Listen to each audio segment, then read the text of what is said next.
Hello, my name is Alf Seegert and I'm the designer of Heir to the Pharaoh. What I wanted to do in this video was give you a sense of how the different pieces work and how to set up the game. So let's start off by, I should introduce you to the main characters here.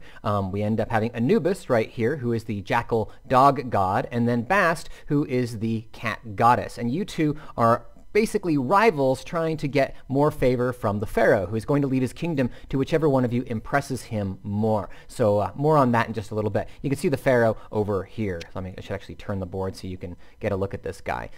This is the corner pyramid where you'll be bidding for the Pharaoh's favor. But there'll be a lot of other things that you do other places as well. So let's see if I can get this to orient itself. I know there's buttons to do this. There we go. Okay. All right. So let's start off on the left-hand side of the board. Now the setup for the digital version here on Tabletopia, which is an interface I hugely admire. This is amazing.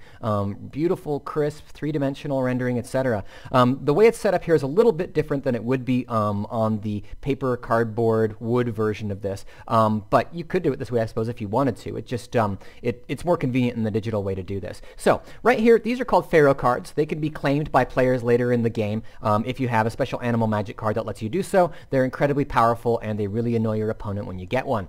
What these other pieces have to do with the pyramid. This is the pyramid base, and this gets placed on the board to decide where the rest of the pyramid gets stacked on it. So what you'll do is basically stack pieces on it one bit at a time, and whoever ends up having the most favor at the pyramid during each part of the game will end up being able to flip it to their side. And so if that were how it looked, blue would certainly have the majority, but more often it will look something like this, where it's about half and half. If there is a tie at the end of the game, whoever has the piece at the top will win that tie. But let me put these back right here. So I should mention right off that the up or down status of any of these tiles that are gold or blue simply doesn't matter until the game gets underway. So don't worry about it. There's no initial favor being offered to Anubis just because this one is up. It might as well be that side. So don't worry about it. So that is how the pyramid ends up being built. And we might as well actually bring that over to the board right now.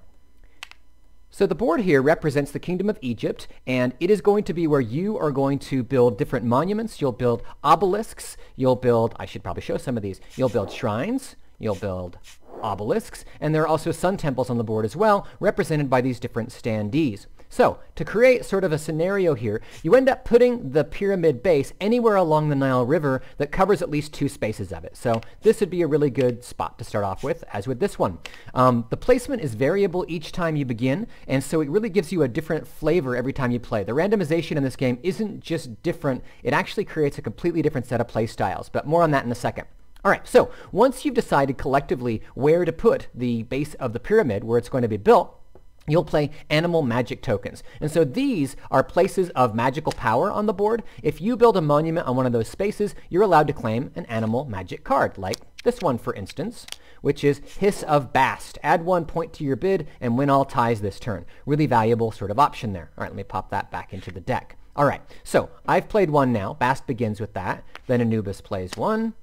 Then Bast, Anubis, Bast, Anubis, Bast, and only a couple options. These have to go at least 2 spaces away from one another on the board. So this would be a basic setup of the game, and you'd be just about ready to go. So let me talk about some of the other components of the game here. I'll go back over here for a second. These are the initial starting monuments for the game. These are the monument cards. You see the Pharaoh on top here. He's sort of in charge of the monuments. And these different standees get placed on the board, and when they do, they're always placed on a monument token. You'll notice that the monument tokens point different directions. Now this is how you can score big in the game. Let me show you how this works. So this is an obelisk that is the first active monument in the game. Now if you take a look, you'll notice that this obelisk here matches what the obelisk looks like here. So you'll just take that obelisk and pop it on top of the monument token right there. Now later in the game, players will have opportunities to place these on the board, and then they will also end up aligning them and then claiming them. So if this is owned by Anubis, it would stay like it is. If it were owned by Bast, it would flip over and have the color like that. Then you can also rotate its direction so it faces different ways. So for instance, if you had it right like this in the game, what would happen is you as Bast are controlling this monument, and so you would end up scoring two different ways. One is by pointing at the pyramid here, and you would score 3 points for pointing at the pyramid because you are worth 3 points as your monument. You always score your own value for pointing at the pyramid.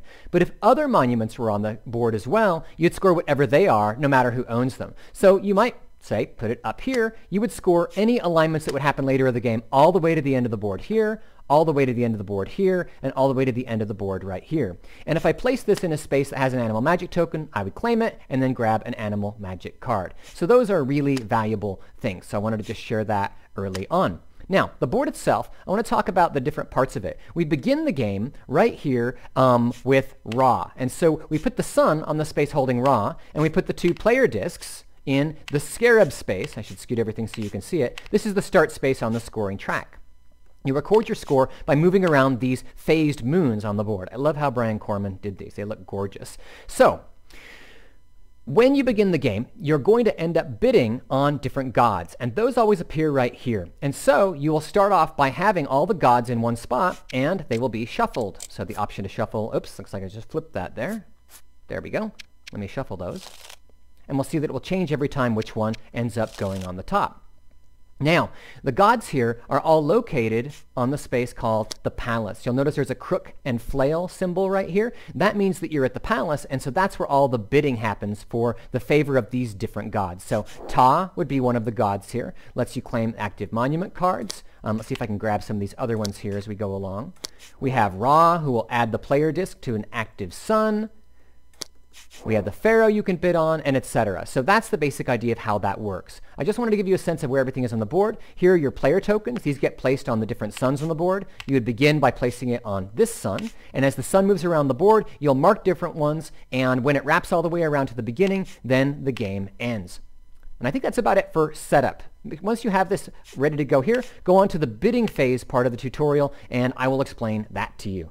Okay, so in this video, my purpose is to show you how the bidding phase works. There are basically 2 different phases in the game, the bidding phase and the action phase. In the bidding phase, what you'll be doing is bidding on the different god cards all here at the palace. So I'll show you how all these get placed. So I'll grab the whole thing and move. This is the palace here with the crook and flail symbol here. And at the beginning of each round, you'll end up taking the Thoth card and on top of it placing all the god cards. And so we'll put those back right there. You can see Thoth is underneath right here.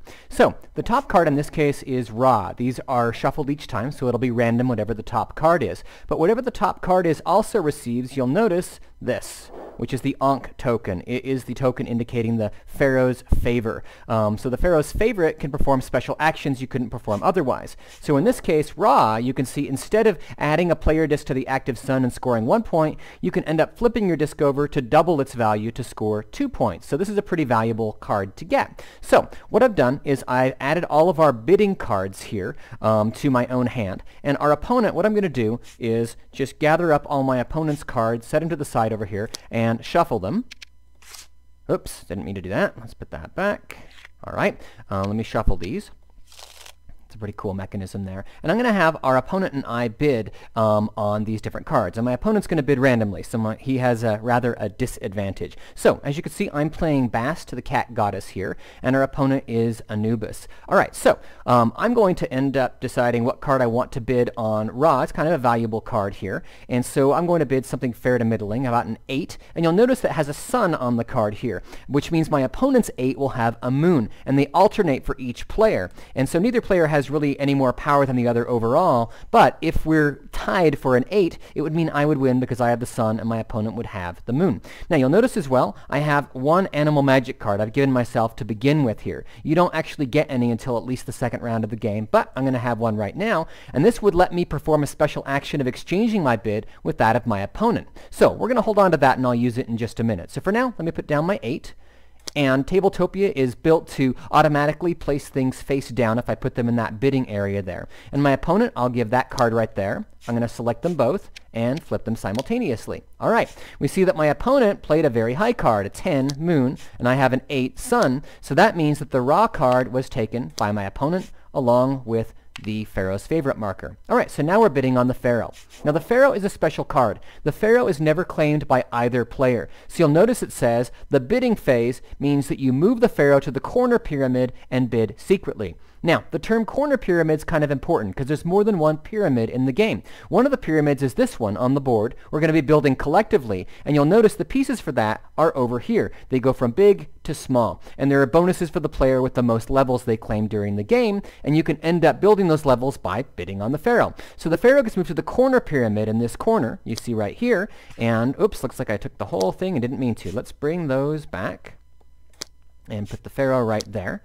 And so we're going to each pick a bid. So I'll take one at random from my opponent and put it up there for the Pharaoh.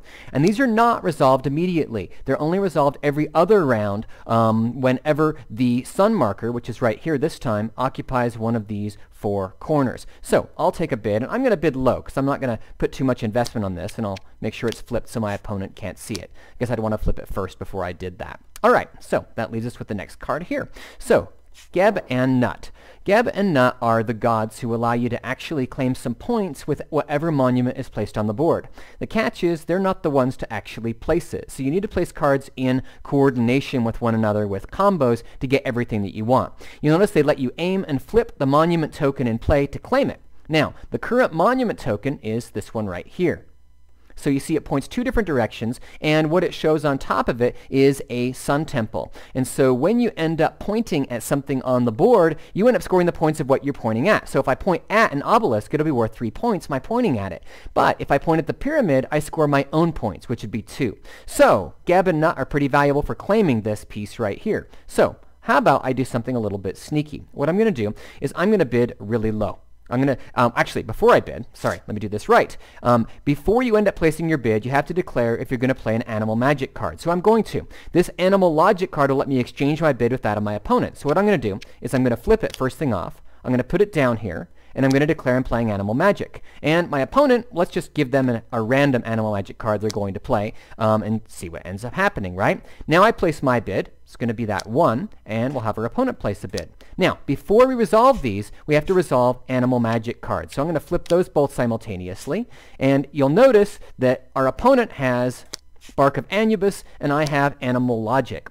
Notice that the letter F is in the lower right-hand corner of my opponent's animal magic card. Mine has an E. And so if they were identical, they would cancel out and be put away. When they're not identical, you resolve them in alphabetical order. So first thing off that happens is we exchange our bids. I exchange my bid with that of my opponent. So what I do is I'm going to end up putting my bid up here. I'm going to take this one down here before we even see what they are. Right? Now we end up going to F, add 1 point to your bid this turn, and win all ties. So we'll have to see what our actual bids are to do that.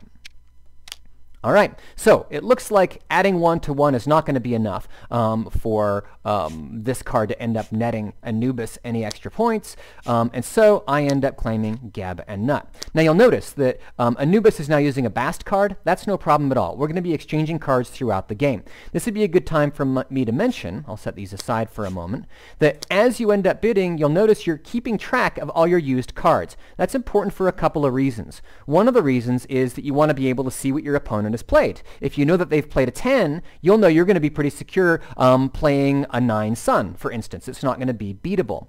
Now, also what's important is at the end of each round, whatever you bid will end up being given to your opponent. This is what keeps this from being just something that might feel a bit random or a bit too much like war. It's not actually like that at all. If you bid high, you might get what you want, but you're now giving your opponent all the ammunition they need to end up defeating you the next round. So you always want to bid as low as possible, but still win if the card you're aiming for is something you really want. Okay, so it looks like these we're going to set aside because they've both been used. So in this case, Animal Logic, that would be discarded here. It would go on the bottom of the deck. We're not going to worry about that right now. And that would go on the bottom of the deck over here. I guess to do this right, I would set it, we'll just do that. Add it to the deck right there. All right, so what I'm going to do now is have us bid on the next card. So, Seishot. Seishot lets you place the monument token or standee on the board. So Geb and Nut gets you points for it, but Seishot lets you place it. So I'm going to bid something fairly high for that right there. I'm going to bid that 9, knowing their 10 is already used. See whatever they bid right there, and we're going to resolve these. All right, an 8 versus a 9. Looks like I have claimed Seishot and Geb and Nut right there. All right, and then we have Wadjet for the next god. This god lets you draw one animal magic card. As we've already seen, those are pretty valuable, so this would be something worth investing in. I'm only going to put a fair to middling card right there. I'll do it like that. Have our opponent do that. Flip them. All right, and it looks like we've claimed yet another card. It's not really fair we're playing against a really dumb AI opponent, so we shouldn't hold that against them. All right, now Ta is the next one. This lets you claim the active monument card, and the monument cards are over here. We'll talk about those in just a minute. And you'll notice we're not performing any of these actions yet. They happen later in the action phase. We're still just bidding one by one. It's not until all of the god cards are claimed by each of the players that we end up actually finishing this round and then perform their actions here. All right, I'm not going to invest too much there. I don't want to give my opponent too many things of value. Let's see what happens when we flip these. All right, so it looks like Ta goes to our opponent up here, and I can rotate that to make it easier to see. And then Thoth. Now, Thoth here, let me flip it so you can see the actual card. Award the player, you award to the player with fewer god cards. So during the bidding phase, Thoth isn't something you bid on, but you just go to whoever, it goes to whoever has fewer cards. That in this case is going to be Anubis. So we'll put him up there. All right, so now what I want to do is look at the action phase. So we've finished bidding on all the gods, and it isn't till they're all bid upon that we now actually perform their individual actions. So you'll notice here that the Bast has Seishot, Gebben Nut, and Wadjet, cards 1, 2, and 5, and our opponent Anubis has cards 3, 4, and 7, Ta, Ra, and Thoth. So these get resolved in numerical order from 1 to 7, and you'll go back and forth as needed. So let's take a look to see how this works. Let's start with number 1, Seishot, the goddess of surveying. So during the action phase, which we're in, you place the monument token and standee on the board. So to do that, we need to go find the active monument token and standee here. So what we do is you take this, and we can put it anywhere on the board that we like. There is a rule, though. It has to go at least 2 spaces away from any other monument, including the pyramid. Now, if you were Pharaoh's favorite, you could ignore that rule. So what's important is to pay attention to what other cards you have and your opponent have. Because I have Gebben Nut also, that means wherever I end up placing this token, I'm going to score points for it. Because Seishot merely places this, Gebben Nut is the one responsible for scoring points. So I want to put this in a place that's favorable to me. If Gebben Nut were owned by Anubis, I would want to put it in a bad spot. So what I'm going to do is decide to go with this space right here because it has an animal magic token and is favorably placed. So I'm going to scoot this animal magic token to the side. I'm going to take that spot right there. And because I grabbed that animal magic token, it means I can take an animal magic card. Why don't we take a peek and see what it does? Animal logic, exchange your bid with that of your opponent. Handy thing to do. We're going to add that to our hand right now. Okay, and then this just gets discarded, this token. All right, so Seishot doesn't score any points and may not get any value from that placement at all unless there are other cards that you get like Geb and Nut. So we're going to take Seishot, put her back at the palace, and now move on to Geb and Nut number 2. In the action phase, aim and flip monument token to claim it. So these monument tokens are double-sided. So notice on this side it's blue, and if we flip it, it is yellow. And so we're going to flip this to the side that matches Bast. In this case, we see that we're gold, right? And then we can rotate it any way we want. And using Tabletopia, you can use the keys here to rotate things around. And so I'm going to actually put it, I don't know why it's not doing this squarely, but I'll figure it out here soon enough. I'm going to put it like this. Because what that means, let me take a look from above here, I'm pointing at the pyramid, and then I'm also pointing at this long straightaway, and at the end of the game, you score points for every other monument that you point at all the way to the edge of the board. So if there were 2 or 3 other monuments along this straightaway, I would score points for each of them. And the way you score is equal to the point values that show on each monument. So if I pointed at a shrine, I'd score 1 point. If I pointed at a sun temple, I would score 2 points. If I pointed at an obelisk, I would score 3 points. Now, the way it works is that if I myself am pointing at the pyramid, I score the value of my own monument. And in this case, the sun temple's worth 2. So I know at the end of the game I'm going to get at least 2 points because of Geb and Nut having my monument here point at the pyramid. And the pyramid's going to grow in this particular spot. So that's, I think, a pretty sweet little move right there. So we move Geb and Nut back to the palace right over here. See if I can get these cards to line up.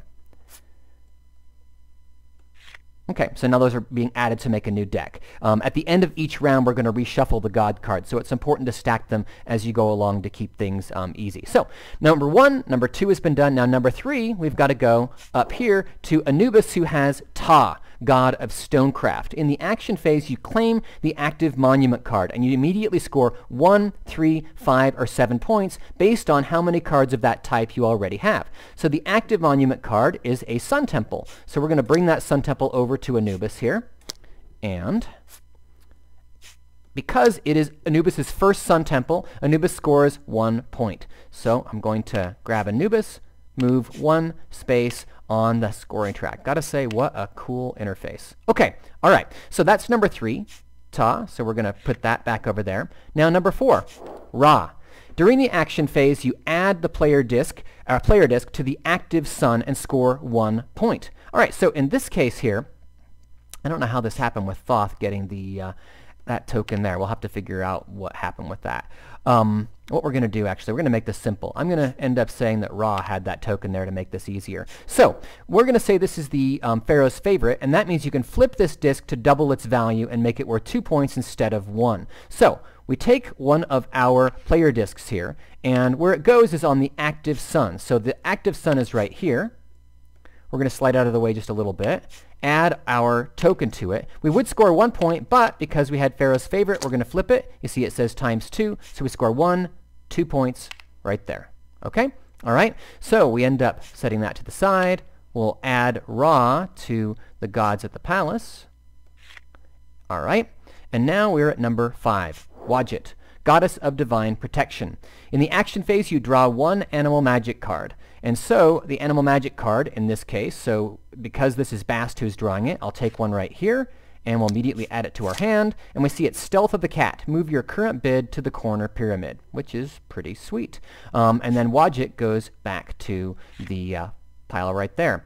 Number 6 is next. That's the Pharaoh. Now notice the Pharaoh says during the action phase, score only when the active sun shows pyramid construction. So the Pharaoh doesn't have anything happen right now because we're not on one of these corners with the sun. So the Pharaoh just pop back on the deck right there, and we're done with the Pharaoh. So that leaves number 7. So number 7 is Thoth. Thoth is awarded to the player with fewer god cards. We already saw that Anubis got that. But in the action phase, we go to the other side. So let's flip this and read it out. So Thoth says, exchange used bidding cards with those played by your opponent. Hugely important note for the game. So every time you bid something, it ends up being given to your opponent for their next round. So what I'm going to do is take all my cards here, and I'm going to add them, well, let me take away Thoth here first, okay, and I'm going to add them to the deck for our opponent Anubis, and I'm going to add everything belonging to Anubis and bring them up here. Again, this is only the cards that were actually played. Anything in Anubis's original hand stays where they are. So this is an important strategy. When you end up bidding, you know you're giving any good cards to your opponent. All right, so that's been done. Next thing. 2, move the sun marker clockwise to the next sun. So we see the sun marker is right here right now. We move it clockwise to the next sun. You'll notice the next sun has a +3, and it is a pyramid construction sun. That means that when we actually end up having Pharaoh come up, we will reveal this card plus whatever card is next to it, and whoever has the highest value will end up placing the next piece onto the pyramid. So that's going to be kind of important to pay attention to. All right, so what else does Thoth say that we're supposed to do? Choose new monument card, standee, and token. So this is an important strategic decision, and again, this goes to the player who had fewer cards, so it's a little bit of a game balancing mechanism there. So, because a sun temple was already claimed by Anubis here, if we can get another sun temple, that would be great. There's none up, so let's hope for one right here. A sun temple. How sweet. We end up taking the next token right there. The next sun temple would go on top of it like that. All right, so we've chosen those. And then summon gods to the palace. Shuffle god cards and stack them face down on top of the Thoth card. So what we'll do is all of the god cards are back there. We're going to take Thoth and set it right there. We're going to end up putting it on the bottom by pressing U. And now we're going to shuffle all the god cards here. That sets us up for a new round. We're going to end up putting the Pharaoh's favorite token on the very top, and the next round will begin. So that's how the action phase for Heir to the Pharaoh works.